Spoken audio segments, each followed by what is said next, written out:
Hi, welcome to Book Talk.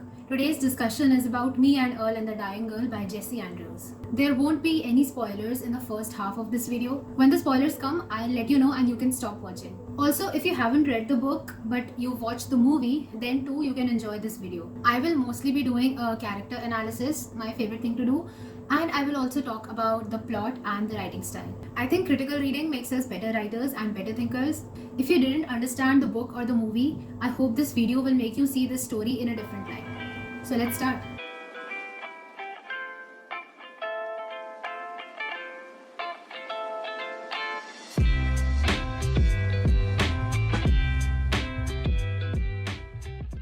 So when I finished reading this, I went to Goodreads to write a review, and I noticed that Jessie Andrews had given himself a 5-star review, and he had written that this is the best debut novel I've ever written, and I laughed out loud at that. So the writing style.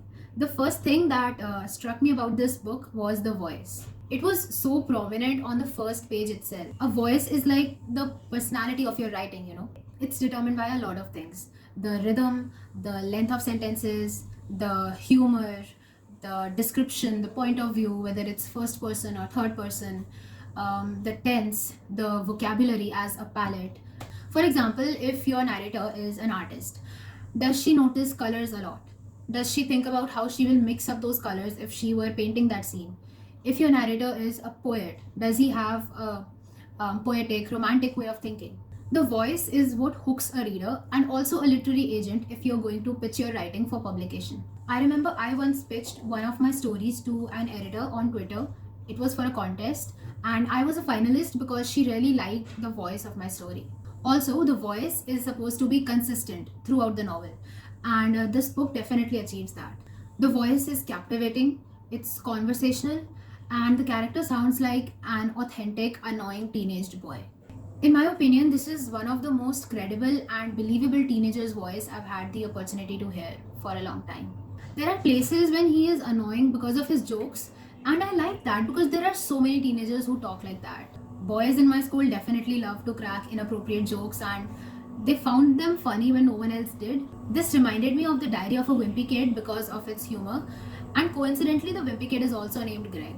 Anyway, I can imagine that the author had a lot of fun writing this. There are negative reviews of this book criticizing the author for repeating the jokes and for trying too hard, but it's not that the author is bad. It's just that this character is annoying. There are so many teens who talk like that. They repeat their jokes like a broken record.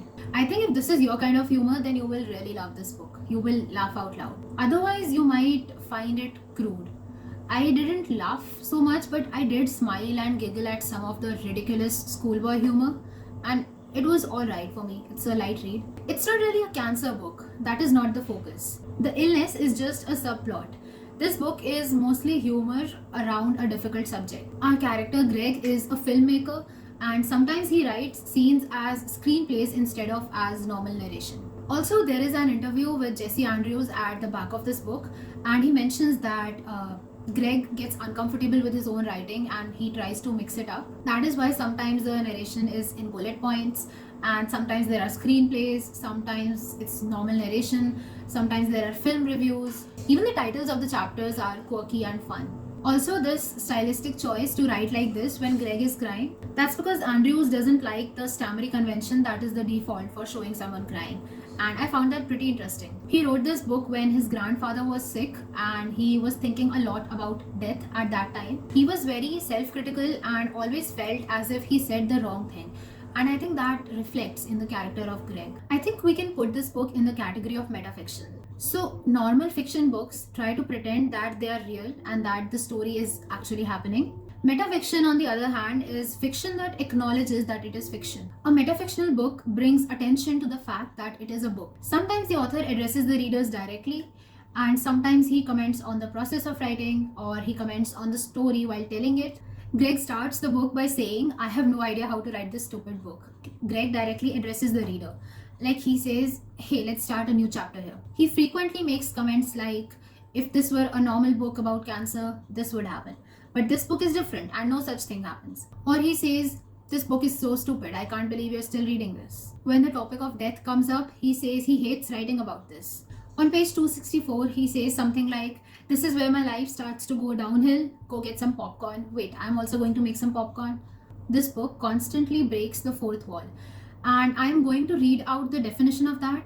But before that, you need to know what is willing suspension of disbelief. So, it's when you suspend your disbelief. When you are reading or watching something fictional, you pretend that it is real and you avoid logic so that you can be entertained by it. So, the fourth wall is an imaginary wall that separates the story from the real world.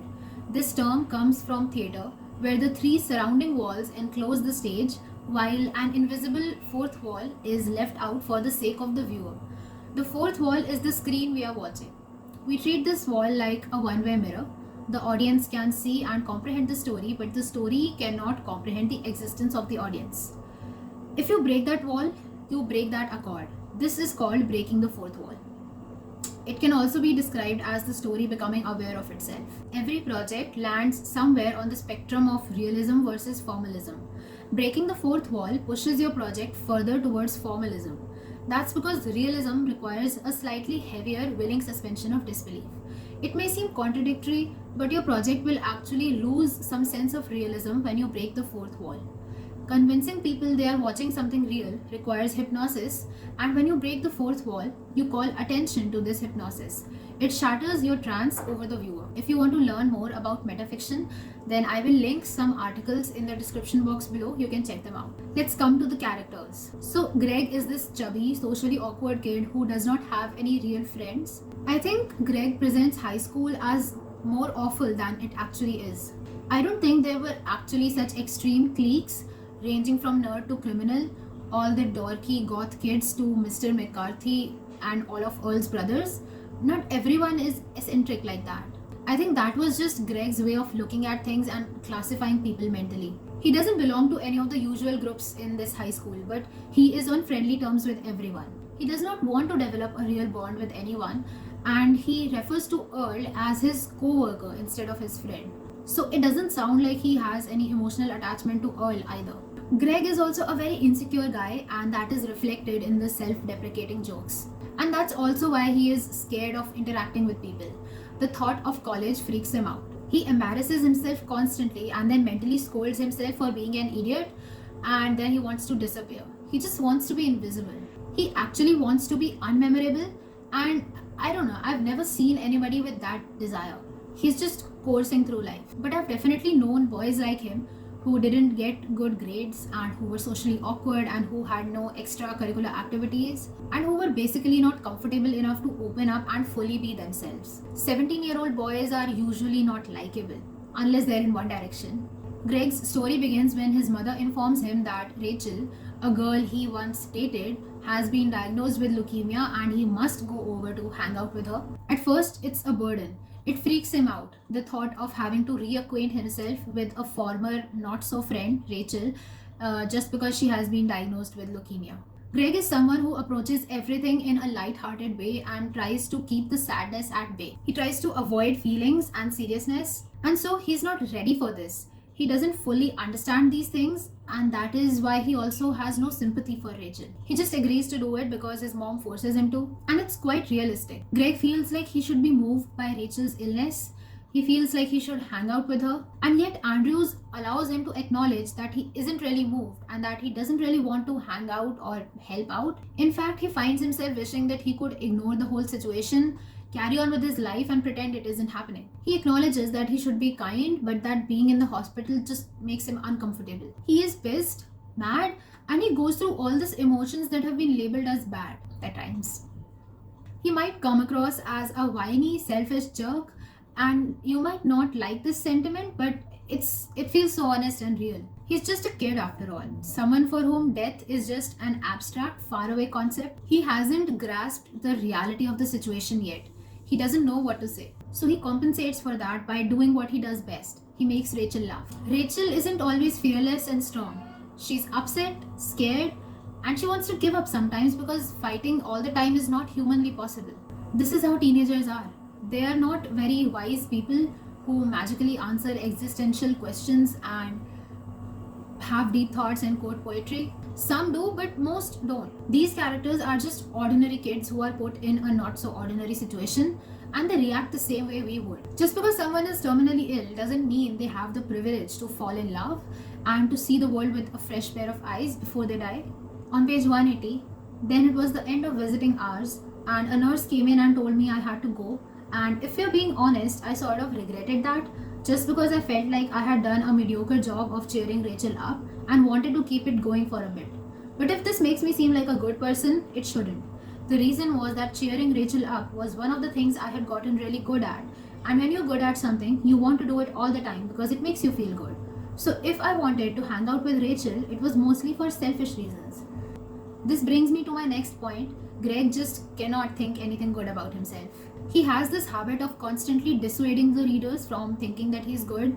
But I think that even though he doesn't realize it, he has actually started to care about Rachel. He's not able to understand that himself because he claims that he is visiting her because his mom is making him, and he thinks he enjoys making Rachel laugh because he is good at it. But I think if he had wanted to avoid Rachel so bad, he would have stopped going after a point and probably would have gone somewhere else and lied to his mom saying that he did visit Rachel. He also would not have made a movie. That is something he had no obligation to do. I have personally experienced this stage of denial when I cared about someone but I overthought and I tried to explain and rationalize that feeling and I wrote it off as something else. And I think this is the start of him coming out of his shell. And the spoilers are starting now, so you can leave if you want to. So Greg is so pissed about this whole situation. In the hospital, he is trying to make her laugh, but she is not in the mood, and he resents her for being all sad and hostile and weird and making him feel bad for trying to cheer her up. He says this on page 90. I think he's pissed about the fact that she has given up and is waiting to die because he's not ready for this and it has been forced on him. And 3 pages later, Rachel says, "You don't have to come visit if you don't want to." And he is thinking, honestly, I didn't want to keep visiting her. It was stressful enough when she was in a good mood. Now that she was super sick and pissed off all the time, it really stressed me out. But I knew I would feel even worse if I didn't visit her. The turning point for him is when he goes to Earl's house to fight with him because Earl told Rachel that they were making a film for her. And Earl loses it and says, "You care so much about what others think. You're so secretive about the films. Nobody gives a shit about you. Rachel is the only one who cares and you treat her like a burden, even though she's the closest thing you have to a friend. And she's dying and you're upset that I gave her the films," and etc. And then they go back to working on the film. They're shooting the final scene and they're talking to the camera and saying something for Rachel. Earl says something meaningful, something from his heart. And then Greg is thinking, was Rachel inspiring to me? Did I really think she was smart and perceptive and patient and everything else? No. I'm sorry. Look, I feel terrible. I wish that getting to know her had been this big, inspiring, life-improving thing. I really do. I know that's what's supposed to happen, but it didn't. And then the next day or something, when he is editing the film, his mom walks in and he is crying and she says, "Shh, it's okay. It's hard to lose a friend." And Greg says, "That's not it." But that is it. That's when I knew he had really started to care. And he's also guilty and he's feeling like he's a bad person. Then we come to the scene where he is sitting beside Rachel's deathbed in the hospital. There was just something about her dying that I had understood but not really understood, if you know what I mean. I mean, you can know someone is dying on an intellectual level, but emotionally it hasn't really hit you. And then when it does, that's when you feel like shit. And that's when it finally hits him that the movie was supposed to be about Rachel and it was supposed to capture as much of her as possible. And he's sitting there wishing that she would wake up and tell him all her thoughts so that he could record them somehow so that they wouldn't be lost. That is such an accurate emotion to feel. I can say that from personal experience. You just realize that this person and their thoughts and their way of looking at the world and their idiosyncrasies will be all lost and that there will be no more of that. And you realize that you already can't remember everything about them and that it is already slipping away. And perhaps you remember what kind of a person they majorly were, but the little things are fading from your memory because that person isn't there to refresh them anymore. And you're just wishing that you could record them somehow. And this is his realization. This is the change in his character. This is him learning for the very first time what death actually is. There is one more thing that occurred to me. Throughout the book, everyone kept saying how strong he was, how kind he was, but Greg always dissuaded them. It was probably not because he was modest. It was probably because they were always casual visits for him. He had never grasped that she was dying, and that's why he never felt strong, because he knew that he wasn't fighting through any sorrow. He didn't fight anything. His innocence and ignorance protected him from the stress, but this was the scene when he finally shed that innocence. And he decided that he was going to make another film for her. Teenagers are self involved. Learning to live in the world, to recognize that others exist, and that your actions have consequences is a part of growing up. They have to learn, sometimes painfully, that who they are has meaning and that they have to be responsible for themselves and kind to others. In the last 40 pages or so, the book takes on a more serious tone after Rachel dies and Greg has this realization and he stops cracking jokes after every third sentence. There's nothing profound that happens, but I still think this is the climax because now there are changes. Greg applies to film school. He and Earl stop making movies and they actually hang out as friends instead of as co-workers. Greg's epiphany at the end is not life-changing. It's limited and it's believable because cancer does change people, but not always that much. This book is about Greg coming to terms with death, stopping to play so safe, about bringing a little more focus onto his future and starting to do something kind for others. Making a movie for Rachel is probably the first thing he ever does for someone else. And I think you're supposed to read this book for the character development. One book very similar to it is The Spectacular Now, and I've done a video on that. There was really no plot. The book ended all of a sudden. We didn't get to see the second film, and Rachel's death was uneventful, and we didn't even get to know Rachel properly. And I can see why so many people dislike this book. The ending was quite passive, and it can leave people wondering what was the point of this. I think the point was just to show how Greg changed, because the book accomplishes that and ends. If it were about grand gestures, we would have seen the second movie. If it were about friendship, then Greg and Rachel's friendship would have been developed more. If it were about cancer and death, then there would have been a death scene. But this book is about how you deal with death and how it shapes you growing up. And Andrews doesn't try to manipulate the reader's emotions. I didn't feel like I was being forced to cry or pity Rachel. I appreciate the author's message that sometimes shit happens, things go wrong and people die, and we don't necessarily learn anything useful from it apart from the fact that shit happens, things go wrong and people die. In real life, very few people are lucky enough to take something amazing from an experience like that. Andrews knows it and he does such a great job of delivering a book that is hilarious with colorful characters, that contains a girl with cancer but doesn't strain itself to give us a life lesson. Because sometimes death isn't soul crushing and earth shattering. Sometimes it just is.